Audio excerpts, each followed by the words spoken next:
My ex is causing so much drama in my life that I'm struggling to cope. I don't know where to begin. I was married for 13 years and have 2 small children, ages 4 and 6. After my divorce, I remarried a wonderful woman named Donna. However, my ex-wife will not stop harassing me. I have to communicate with her for the sake of the kids, but it has become so contentious that the court finally ordered all communication to go through an online site. I even had to change my phone number and move because it was that bad. I had my kids this weekend and everything went great. We visited my family and had a wonderful time with no incidents. Then, I received this email. Jill and Marvin report that they were in a traffic accident with you this weekend in the truck. They both report that the loud, obscene exchange between their father and the ABC towing driver scared them.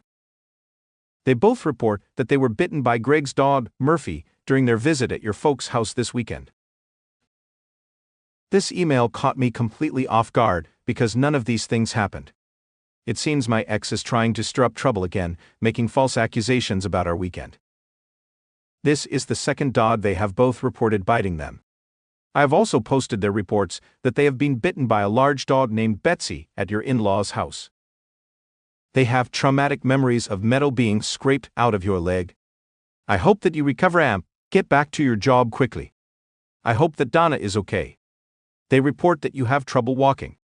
This is consistent with behavior I observed at drop-off on Sunday night. You didn't get out of your new car, and it appeared very awkward for you to unbuckle their booster seat belts from the driver's seat. I need to know about these things, please. Dog bites are notoriously dirty and prone to infections. Just because our children didn't appear to be as seriously injured as you were in the truck accident, doesn't mean that they couldn't be stiff and sore, and possibly have internal injuries for which I need to be observing. At least I need to understand why they were stiff and sore and acting more fearful than usual when they came home. Their mild to moderate bruising and scrapes, and the chunks of skin missing from their hands and fingers, are consistent with their reports of the accident and the dog bites. I will take Jill and Marvin to the pediatrician walk-in clinic to rule out any unseen injuries and infections. It would be nice if you would call or email the doctor's office and tell them what you can about the accident and the dog bites.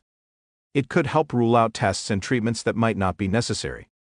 It would also be nice if you would pay your half of their medical expenses, especially because the accident and the dog bites happened when they were with you. Today is Jill's first day of school. I could have taken them to the doctor 2 days ago if you had shared that they were bitten and in a traffic accident that was bad enough required a tow truck for the truck and medical care for you. If you want to drive the kids to Santa Barbara and back in a weekend, expose them to animals that aren't safe for children, and fight with tow truck drivers in front of them, I cannot prevent that. But what happens to their little growing bodies, and the events that are being imprinted on their sweet innocent minds, is very much my business. Please share all of the information regarding what happened to our children in the truck accident. Please share all of the information regarding the bites from the dogs. As a mother, it is very worrisome to hear my preschooler and my first grader recount the dangerous things that are happening to them, but it is even more worrisome that my co-parent withholds vital information about their health. Jill and Marvin deserve to know that their parents are working together to take care of them. Thank you. I don't even know where to begin. The dog that was there had no teeth, didn't bite them, and couldn't have even if it wanted to. My in-law's dog is dead. I was never in an accident. There was no tow truck. All of this is false. I can't even find a shred of a real event that could have gotten twisted. This comes on the heels of 4 days ago, her trying to corner me into signing away 30% of my custody agreement, and refusing to let me even look at the details of the paperwork. I am so frazzled by all of this that at times I think about signing away my parental rights just to not have the stress. But I don't want my children thinking I don't care for them and abandon them. How do you reason with this level of crazy? Any advice is welcome. I need help managing this. TLDR trying to deal with a crazy ex and barely holding it together for the sake of the kids. Relevant comments. NDAVT. In regard to this, it would be nice if you would call or email the doctor's office and tell them what you can about the accident and the dog bites.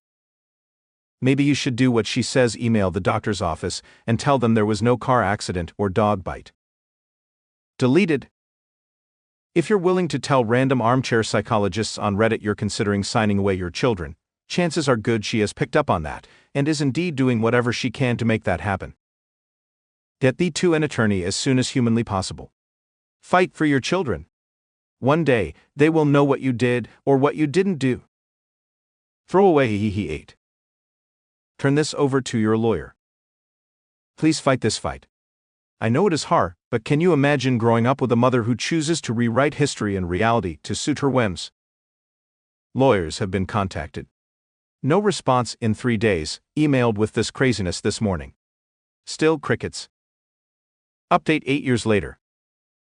I was looking in my profile and saw my post in the subreddit from 7 years ago, as my ex was causing so much chaos that I was doubting everything.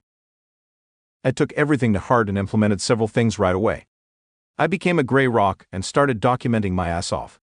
I consulted my lawyers, and they said they advised several steps. The first of which was a 730 evaluation. This is an evaluation done by a psychologist. That process took a really long time as the 730 evaluator got very sick halfway through. That took 10 months.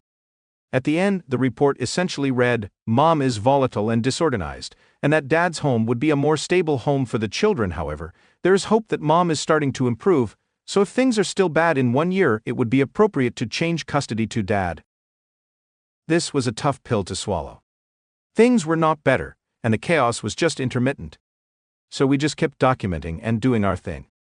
Eventually we started getting a lot of emails from teachers that Jill in particular was often not bathed, never had her homework done, didn't have school supplies, and that she was falling way behind in her studies. We applied for a trial to review custody and asked for primary custody to be swapped to us. That was at the end of 2019, and trial was set for May 2020. So as you can imagine, once COVID hit, everything got delayed. There was a large amount of events in 2020. COVID shut down. Donna and I had a child, Rebecca. And then my ex started denying visitation to Jill and Marvin. Every 2 weeks I would go down, wait in front of the house. No kids would emerge. Sometimes I would have the police come, not to force anything, but to get the documentation in terms of a case number. This went on for 4 months before I was able to start getting visitation again. Eventually, the trial was set for summer of 2021 and went for 3 days, and I had over 500 pages of documentation. Day 1 was entirely testimony from the co-parenting therapist we had been seeing for 5 years.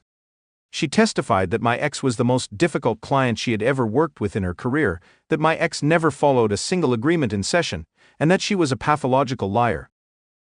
Last day of testimony was my ex, where she was caught lying on the stand, and was presented with evidence that she had been secretly taking the children to a medical professional for 2 years that I had explicitly not agreed to. So, starting in odd 2021, the judge ordered the kids come live with me, primary custody, and limiting my ex to 4 days a month.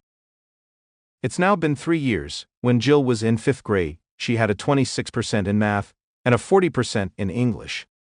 For the last 3 years, she has maintained a 4.0 every single year, and will be starting high school in honors geometry, honors English, and AP biology. Marvin has also been doing well also, and just finished his first year of middle school with a 4.0 GPA, and is loving his coding and robotics elective. They have new clothes and have learned new skills and responsibilities. Donna has been crucial in setting up patterns to help with success in school. Their rooms are both immaculate, and they are the ones doing it with very little direction from us. They are happy and finally involved in activities and sports. Our little Rebecca adores them both, and I will often find all 3 of them cuddled up together as one of the older 2 reads a book to her. Jill made the decision recently to stop going on visits to her mom. The chaos and drama started being directed at her, along with lack of food, clothes that fit, etc. Marvin is still going for visits, and we are encouraging that as long as he is feeling safe there. All in all, things are going so well and the kids are doing incredible. There are hard moments still, but it has all been worth it, and we are able to shield them for the most part from any chaos their mom may want to start. If anyone is reading this that initially sent advice, thank you. When you are in the thick of it, it is tough to not feel like it is impossible, and you will never be able to overcome it. I needed the outside perspective. TLDR update to a post about considering giving up custody of my kids, to fighting for them for years, eventually getting custody and turning all of our lives around for the better.